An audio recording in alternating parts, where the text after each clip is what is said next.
Okay, we started with our color wheel, making sure we understand what our two complementary colors are, meaning they are across from each other. We also colored in our neutrals because when we mix two complementary colors, we will get a neutral color. Then your next step is to sketch out a plan for what you think you want to paint. Make sure you choose your complementary colors. It's okay if your ideas change to your final draft. Then you're going to get your painting paper. Make sure your name and class goes on the back of your paper. And then it's a good idea to sketch things out with pencil so you know that everything's going to fit. Again, if I decide to make things a little bit different in my painting, that's okay.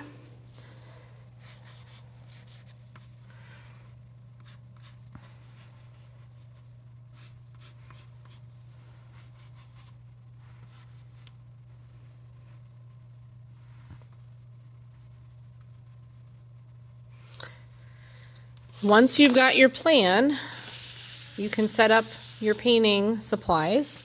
Another technique you can try is called resist. So if there are some areas that you want to leave white, you can use a regular white crayon.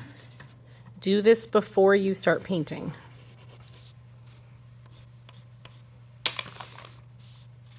Then just a reminder about watercolor paints. We have to get our brush wet first. It's a good idea to wipe your brush to make sure the person before you cleaned their brush. And then we want to be gentle with the watercolor paints. Just gently swirl your brush. And then you will start putting that on your paper.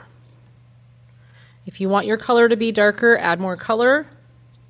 If you want your color to be lighter, add more water.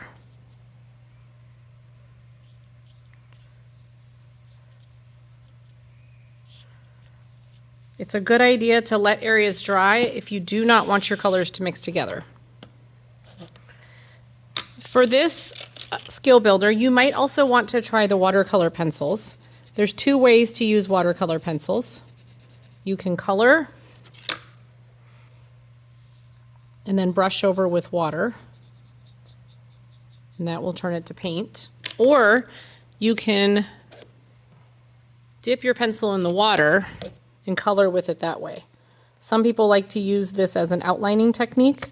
You can also try drawing on top of your paint while it's still wet, and that's a way to add details. Please make sure when you're not using these pencils, you put them here. If you leave them in the water, that will break them.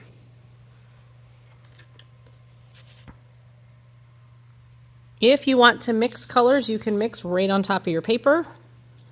I decided I wanted to use some neutral colors in mine. That will also make my blue a darker color blue.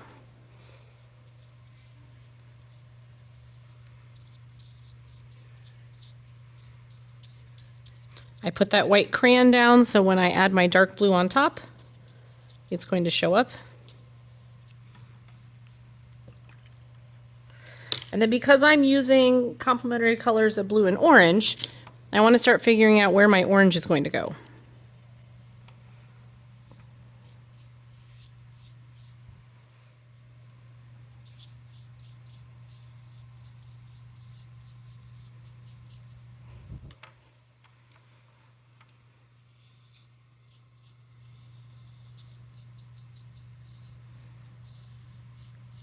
I don't want my blue and orange to mix together, so I'm going to purposely leave this and let it dry before I put my blue around the letter C. However, I do want to make this C look a little bit three-dimensional, so this is where I'm going to try mixing my two complementaries together, because it will make it look like there is a shadow.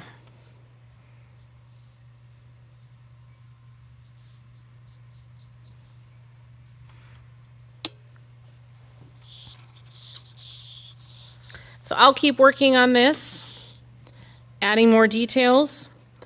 It's okay if I don't finish. That's why my name is on it. We'll put it in the drying rack when it's time to clean up. Please share cleanup duties with your elbow partner.